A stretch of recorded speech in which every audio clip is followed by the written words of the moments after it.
welcome to 760 Sports. I'm Eduardo Espinosa, and today's special guest, we have a recent graduate from Cal Baptist University, where he didn't just play, he was the captain of the Division I men's soccer program. He's an Oak Hills graduate, class of 2015, MRL MVP and All-CIF player, as well as state champ at the community level with Mount Sac.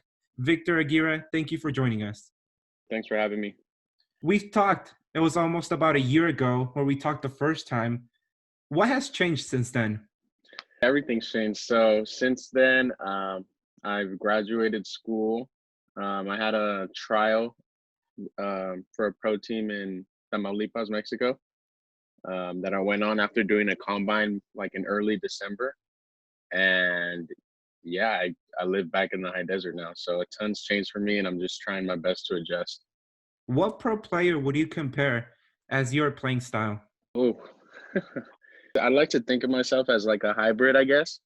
The holding mid position is just known for being gritty, working hard, and keeping the ball rotating, moving around the field. So sometimes I feel like I have some qualities like Kante, where you're just working hard and you're not worried about getting recognition in the middle third or the final third of the field.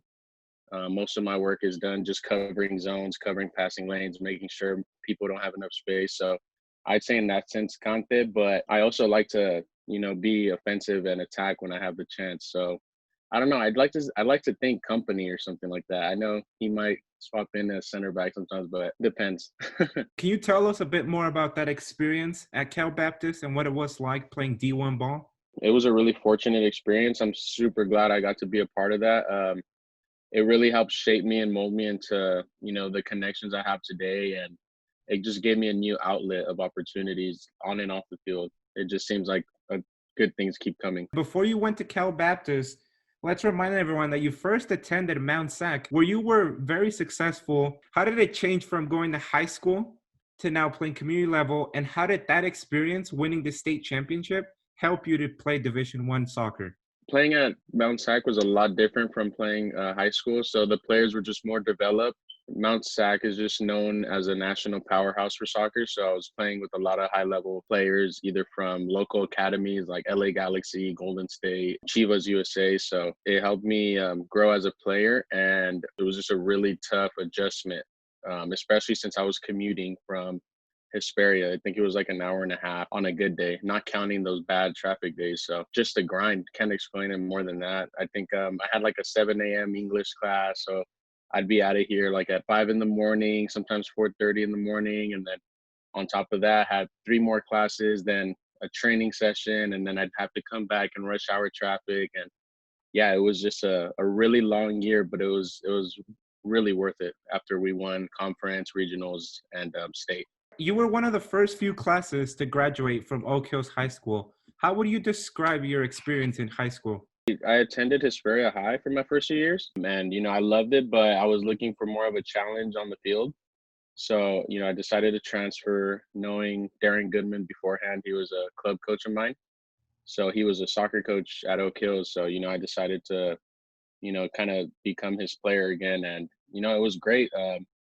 Oak Hills is also known as, a local standout in athletics, especially in the high desert. So I had good coaches pushing me and challenging me in the classroom, which was a big part that I needed, as well as on the field. So I'm really grateful I ran into them for my last 2 years, and I finished my high school career as a Bulldog. What are your thoughts on Oak Hills recently winning CIF? I think it's been a long time coming for them. A lot of time Oak Hills, specifically soccer, they've been really close. I know my junior year we made it to the finals and we lost to Cathedral, who is now like Division I, and they're always in the playoffs for CIF. So they're a great soccer team. It was a long time overdue for them, and I'm just glad that the boys brought it back to the desert. I'm really proud of them. Watching them grow over the years. I think the last 2 years I've kind of kept in touch with them, just kind of watching their training sessions and being around them. I know the coach really well, Adam Cottle and Orlando Ruiz. You get this sort of attachment to them, even though some of them might not know who you are. It's nice seeing soccer take off in the community. So I'm really proud of them. Who would you say has been a great influence or a strong influence in your life to get you where you are at today? My family in general. I've I've been so blessed to have all of them being the baby of the family. I had my two sisters always looking out for me, and my older brother, both of my parents. So they were really that big support system for me, and I don't think I'd be able to do anything that I did in high school or college if I didn't have them always supporting me and just keeping me on the right track. So, what's the next step in your soccer career? I came back from Tamaulipas on a pro combine, which was, I got that opportunity through Soccer Visa. It was a 3-day combine in Los Angeles. I was one of 3 players out of the 120 that got contacted from the scouts that were there. So ended up going to Correcaminos. They tell me, hey, we really like you. We love how you play. And we want you to come over here on the 9th to be on trial with us. And I was like, sweet. However, I had my graduation ceremony on the 11th. Is there any way I can get there after my ceremony? I'll get on a plane right after and figure it out. Being a first generation graduate, it was kind of tough telling my family, hey, I'm not going to do my ceremony because I'm going to go chase this contract. I get to Mexico and I was living in a clubhouse, kind of 30 minutes away from their training facilities. I was there for a week. He was going to offer me $300 a month, which is actually not that bad for a contract over there, just starting out. The only problem was I had just graduated, and the medical sales company that I interned for that previous summer, they wanted me to work for them. So they offered me a pretty decent salary. So when I took into account, okay, I could stay here, risk a couple years of my life to chase my dream for $200, or, I can go back to the States, be with my family, kind of start building a career and kind of go from there. It was just, I felt like I didn't have a choice to make ultimately. I feel like it was made for me. What I can say about that experience was the players and the people in that community were amazing. They were never rude to me. They always looked out for me, and they were just great people. So that was something that I was shocked. Not that I expected them to be, bad people, but just at that level and for what we were all trying to do, you usually expect people to kind of, not take a liking to you because ultimately you're fighting for the same job.